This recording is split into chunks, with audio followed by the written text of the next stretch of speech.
Tobacco remains one of the largest sources of tax revenue for Bangladesh.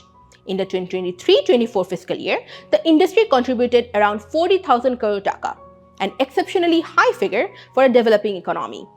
But most of the revenue came from low and medium-tier cigarettes, not premium products. This suggests that high taxation isn't reducing consumption the way policymakers intended. Instead, demand is shifting downwards.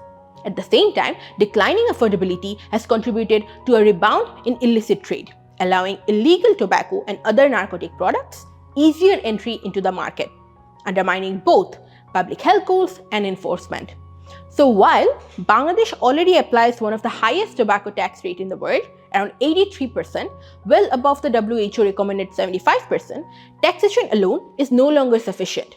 That's why government has now moved beyond pricing measures. In 2025, it amended the Narcotics Control Act 2005 to strengthen regulation of narcotic and psychotropic substances, including tobacco and nicotine products. I'm Kashfia Binta Hassan, an analyst at Lion City Advisory, and in this video, we will go through the most important part of this amendment and what it actually changed. The first major change is how tobacco and nicotine are defined. Under the amendment, tobacco is now classified as a psychotropic and addictive substance. This definition is broad. It covers not only cigarettes and bidis, but any nicotine-containing products, including chewing tobacco, vapes, heated tobacco products, nicotine pouches, and even synthetic nicotine, regardless of form. Simply put, if it delivers nicotine, it is now regulated under narcotics control. However, nicotine used for medical purposes is exempt, with prior approvals and under a registered medical practitioner's supervision. So, this law targets recreational and addictive use, not medical treatment. Now, let's come to the public places and advertising, where the law becomes very explicit. First, the definition of a public place has been expanded significantly. It now includes not just government offices and transport, but private offices, hospitals, schools, religious spaces, markets, restaurants, shopping malls, cinemas, parks, and even areas around buildings. Enclosed spaces like staircases, lifts, verandas, rooftops, and open spaces in front of buildings are also included now. So, if the public has access, even temporarily, it is treated as a public place. Second, the law no longer talks only about smoking. It now bans the use of tobacco and psychotropic substances in all public places and public transport. The fine for violation has been increased from 300 taka to 2000 taka. Now, advertising.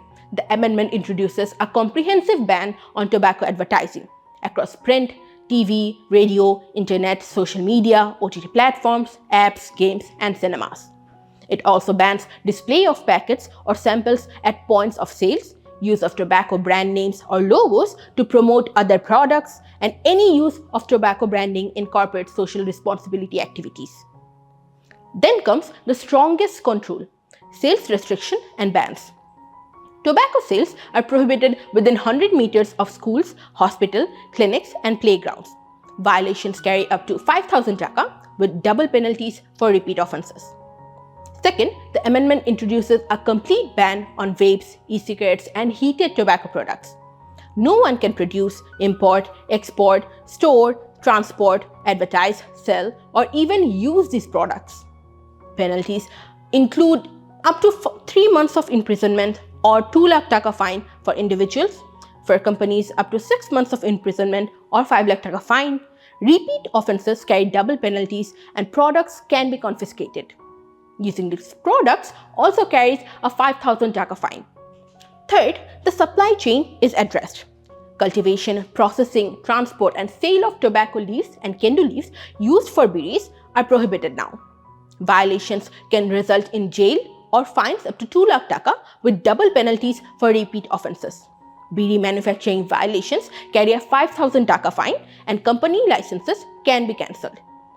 Finally, mixing harmful addictive substances with tobacco is banned. Violations carry up to 6 months imprisonment or a fine up to 5 lakh taka with double penalties for repeat offences. Finally, packaging rules also tightened. The law requires standard packaging, bans loose sales, and mandates graphic health warnings covering at least 75% on both sides with written warnings in Bangla. Violations can result in fines, imprisonment, and license cancellation, especially for repeat offenses.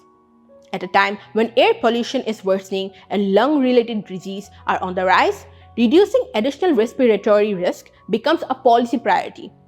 In that context, moving from tax-based control to direct regulation of tobacco and nicotine is a commendable step. The real measure of success will now depend on enforcement and compliance, not intent. Thank you so very much for watching. For any queries regarding such amendments, feel free to reach us at Land City Advisory.